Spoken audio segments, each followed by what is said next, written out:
Hello guys, welcome back to my channel. Guys, 10వ తరగతి అర్హతతో అంగన్వాడీ ఉద్యోగాలకు నోటిఫికేషన్ అయితే రిలీజ్ అయింది. అన్ని జిల్లాల్లోనూ అంగన్వాడీ ఉద్యోగాలకు నోటిఫికేషన్ అయితే రిలీజ్ అవుతున్నాయి. సో మీ జిల్లా ఏదో నాకు కమెంట్ సెక్షన్ అయితే కమెంట్ చేయండి. మీ జిల్లాలో అంగన్వాడీ ఉద్యోగాలు కనుక రిలీజ్ అయితే మన ఛానల్లో వీడియో రూపంలో అప్డేట్ అయితే ఇవ్వడం జరుగుతుంది. ఆ వీడియో చూసి మీరు ఈజీగా అప్లై అయితే చేసుకోవచ్చు అనమాట.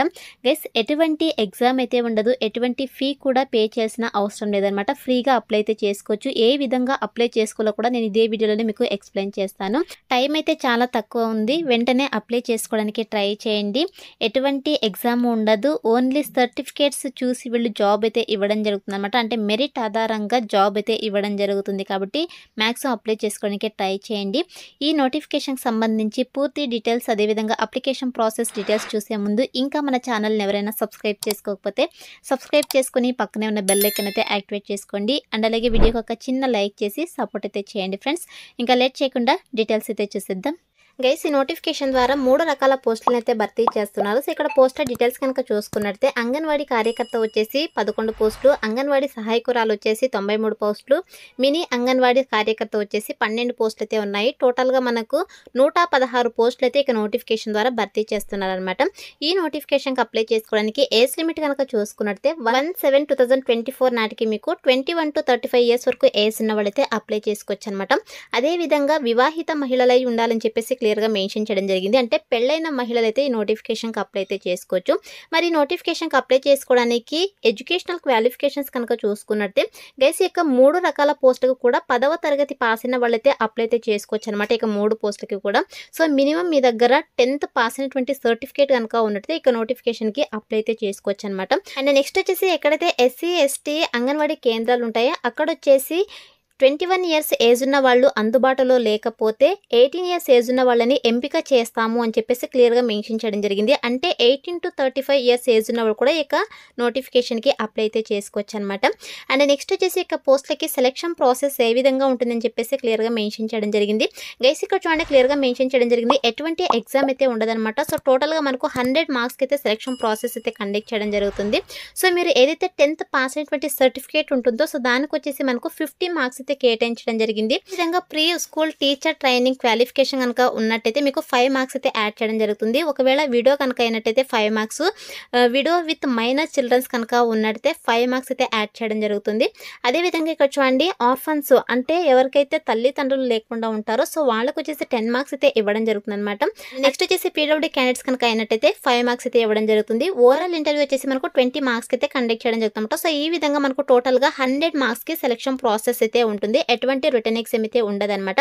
జస్ట్ మీరు అప్లై చేసుకున్న తర్వాత మీకు 10th లో వచ్చేటువంటి మార్క్స్ ఆధారంగా మెరిట్ అయితే తీసేసి వీళ్ళు జాబ్ పోస్టింగ్ అయితే ఇవ్వడం జరుగుతుంది అనమాట. అండ్ నెక్స్ట్ వచ్చేసి నోటిఫికేషన్కి అప్లై చేసుకోవడానికి ఇంపార్టెంట్ డేట్స్ కనుక చూసుకున్నట్టయితే 24th December 2024 నుంచి 2nd January 2025 వరకు కూడా మీరు అప్లై అయితే చేసుకోవచ్చు. ఫ్రెండ్స్, మీరు ఆఫ్లైన్లో అయితే అప్లై అయితే చేసుకోవాల్సి ఉంటుంది. ఏ విధంగా అప్లై చేసుకోవాలో కూడా నేను ఇదే వీడియోలో ఎక్స్ప్లెయిన్ చేస్తాను కాబట్టి వీడియో అయితే స్కిప్ చేయకుండా ఎండ్ అయితే చూడండి. లాస్ట్ డేట్ వచ్చేసి మనకు 2nd January 2025 లోపు అయితే అప్లై చేసుకోవాల్సి ఉంటుంది. అండ్ నెక్స్ట్ వచ్చేసి మనకు శాలరీ డీటెయిల్స్ అయితే మెన్షన్ చేయలేదన్నమాట నోటిఫికేషన్లో. ఫ్రెండ్స్, మనకు ప్రీవియస్ నోటిఫికేషన్ ఆధారంగా శాలరీస్ కనుక చూసుకున్నట్టయితే సో ఇక అంగన్వాడీ కార్యకర్త పోస్టుకి వచ్చేసి 13 నుంచి 15 వేల వరకు పర్ మంత్ శాలరీ అయితే ఇవ్వడం జరుగుతుంది. అంగన్వాడీ సహాయకురాలు మినీ అంగన్వాడీ కార్యకర్తకు వచ్చేసి 10,000 వరకు పర్ మంత్ శాలరీ అయితే ఇవ్వడం జరుగుతుంది అనమాట. సో మీ సొంత గ్రామంలోనే జాబ్ పోస్టింగ్ అయితే ఉంటుంది కాబట్టి మిస్ చేసుకోకుండా అప్లై అయితే చేసుకోండి. గైస్, ఈ నోటిఫికేషన్ వచ్చేసి మనకు అన్నమయ్య డిస్ట్రిక్ట్ నుంచి రిలీజ్ అయిందనమాట. అన్నమయ్య జిల్లాలో ఉండేటువంటి ఐసిడిఎస్ ప్రాజెక్ట్స్ ఏవైతే ఉన్నాయో సో అందులో ఖాళీగా ఉండేటువంటి యొక్క అంగన్వాడీ కార్యకర్త, అంగన్వాడీ సహాయకురాలు, మినీ అంగన్వాడీ కార్యకర్త పోస్టులు అయితే భర్తీ చేస్తున్నారు అనమాట. సో అన్నమయ్య డిస్ట్రిక్ట్ వాళ్ళు ఎవరైతే ఉన్నారో సో మిస్ చేసుకోకుండా ఇక నోటిఫికేషన్కి అప్లై అయితే చేసుకోండి. ఒకవేళ మీది ఆ డిస్ట్రిక్ట్ కాకపోతే సో నా కమెంట్ సెక్షన్ అయితే కమెంట్ చేయండి మీది ఏ డిస్ట్రిక్ట్ అని చెప్పేసి. మీ డిస్ట్రిక్ట్స్లో రిలీజ్ అయిన వెంటనే మన ఛానల్లో అప్డేట్ అయితే ఇవ్వడం జరుగుతుంది అనమాట. సో మరి నోటిఫికేషన్కి ఏ విధంగా అప్లై చేసుకోవాలో కనుక చూసుకున్నట్టయితే గైస్, మనకు ఆ నోటిఫికేషన్లోనే అప్లికేషన్ ఫామ్కి సంబంధించి లింక్ అయితే ప్రొవైడ్ చేయడం జరిగింది. సో మీరు ఆఫ్లైన్లో అప్లై అయితే చేసుకోవాల్సి ఉంటుంది. సో అప్లికేషన్ ఫామ్ అయితే నేను డిస్క్రిప్షన్లో ప్రొవైడ్ చేశాను. సో ఇక అప్లికేషన్ ఫామ్ని మీరు డౌన్లోడ్ అయితే చేసుకోండి. గైస్ మీరు ఈ నోటిఫికేషన్‌కి ఏ విధంగా అప్లై చేసుకోవాలంటే మీరు ఆఫ్‌లైన్‌లో అయితే అప్లై అయితే చేసుకోవాల్సి ఉంటుందన్నమాట. సో, మనకు అప్లై చేసుకోవడానికి అప్లికేషన్ ఫామ్ అయితే వీళ్ళు ఇవ్వడం జరిగింది అఫీషియల్ వెబ్‌సైట్‌లో. సో, నేను అప్లికేషన్ ఫామ్ అయితే ఆల్రెడీ డిస్క్రిప్షన్‌లో ప్రొవైడ్ చేశాను. సో, అక్కడ నుంచి మీరు డైరెక్ట్‌గా డౌన్‌లోడ్ చేసుకొని ఆ యొక్క అప్లికేషన్ ఫామ్‌ని అయితే ఫిల్ చేసి వాళ్ళు చెప్పినటువంటి అడ్రస్‌కి అయితే వెళ్ళేసి మీరు సబ్మిట్ చేయాల్సి ఉంటుందన్నమాట. సో, ఇక్కడ చూడండి అప్లికేషన్ ఫామ్ గనుక చూసుకున్నట్లయితే ఫస్ట్ అయితే దరఖాస్తు చేయు అంగన్వాడీ కేంద్రం పేరు. సో, మీరు ఏదైతే అంగన్వాడీ కేంద్రంకి మీరు అప్లై చేసుకుంటున్నారో సో, ఆ నేమ్ అయితే ఇక్కడ మెన్షన్ చేయాల్సి ఉంటుంది. అదేవిధంగా పోస్ట్ పేరు మీరు ఏ పోస్ట్‌కి అయితే అప్లై చేసుకుంటున్నారో సో, ఆ పోస్ట్ నేమ్ అయితే ఇక్కడ మెన్షన్ చేసేసేయండి. తర్వాత వచ్చేసి ఇక్కడ అభ్యర్థి పేరు, తర్వాత మీ యొక్క భర్త పేరు, చిరునామా అంటే మీ యొక్క అడ్రస్సు, గ్రామము, వీధి, పంచాయతీ అయితే మెన్షన్ చేయాల్సి ఉంటుంది. తర్వాత మండలము, pin code and me mobile number అయితే ఇవ్వాల్సి ఉంటుందన్నమాట. తర్వాత వచ్చేసి మీ యొక్క ఎడ్యుకేషనల్ క్వాలిఫికేషన్‌కి సంబంధించి డీటెయిల్స్ అయితే ఎంటర్ చేయాల్సి ఉంటుంది. మీ యొక్క పుట్టిన తేదీ, నివాసము, కులము, ఆదాయము, ఈ విధంగా అంటే మీకు ఆదాయం వచ్చేసి ఇన్‌కమ్ సర్టిఫికేట్‌లో లేదా రేషన్ కార్డ్‌లో ఉండేటువంటి సో, ఆదాయం అయితే ఇక్కడ మీరు మెన్షన్ చేయాల్సి ఉంటుందన్నమాట. అదేవిధంగా అనుభవం మీకేమైనా ఎక్స్‌పీరియన్స్ కనుక ఉన్నట్టయితే సో, ఆ ఎక్స్‌పీరియన్స్ ఇక్కడ మెన్షన్ చేయండి. లేదంటే అవసరం లేదు. అండ్ నెక్స్ట్ వచ్చేసి ఇక్కడ వితంతువు అని అయితే అడుగుతున్నారు. ఎస్ అయితే ఎస్ లేదంటే నో అని చెప్పేసి అంటే కాదు అని చెప్పేసి మెన్షన్ చేసేసేయండి. వితంతువు మైనర్ పిల్లలు కలిగి ఉన్నారని అయితే అడుగుతున్నారు. ఒకవేళ మీరు విడో అయ్యుండి మీకు పిల్లలు కనుక ఉన్నట్టయితే అవును అని చెప్పేసి మెన్షన్ చేయండి.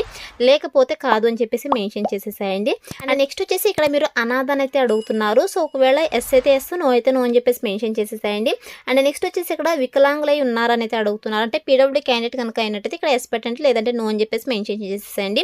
సో, ఇలా మీరు అప్లికేషన్ ఫామ్ అయితే ఫిల్ చేయాల్సి ఉంటుంది. ఇక్కడ మీ యొక్క సంతకం అయితే చేయాల్సి ఉంటుందన్నమాట.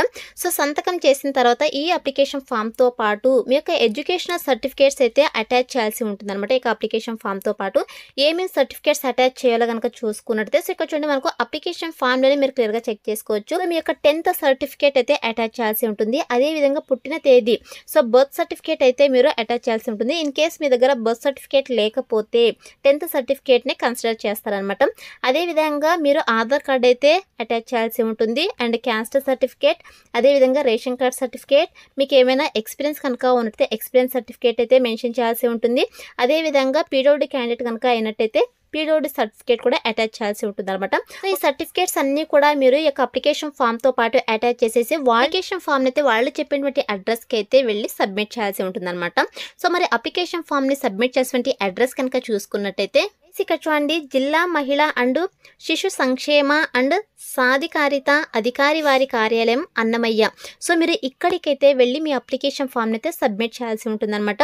వన్స్ మీరు అప్లికేషన్ ఫామ్‌ని సబ్మిట్ చేసిన తర్వాత రిసీవ్ చేసుకున్నటువంటి అప్లికేషన్‌ని మీరు సబ్మిట్ చేసినట్టు మీకు ఒక రిసిప్ట్ అయితే ఇవ్వడం జరుగుతుందన్నమాట. సో, ఇక రిసిప్ట్ అయితే మీరు జాగ్రత్తగా అయితే పెట్టుకోవాల్సి ఉంటుంది.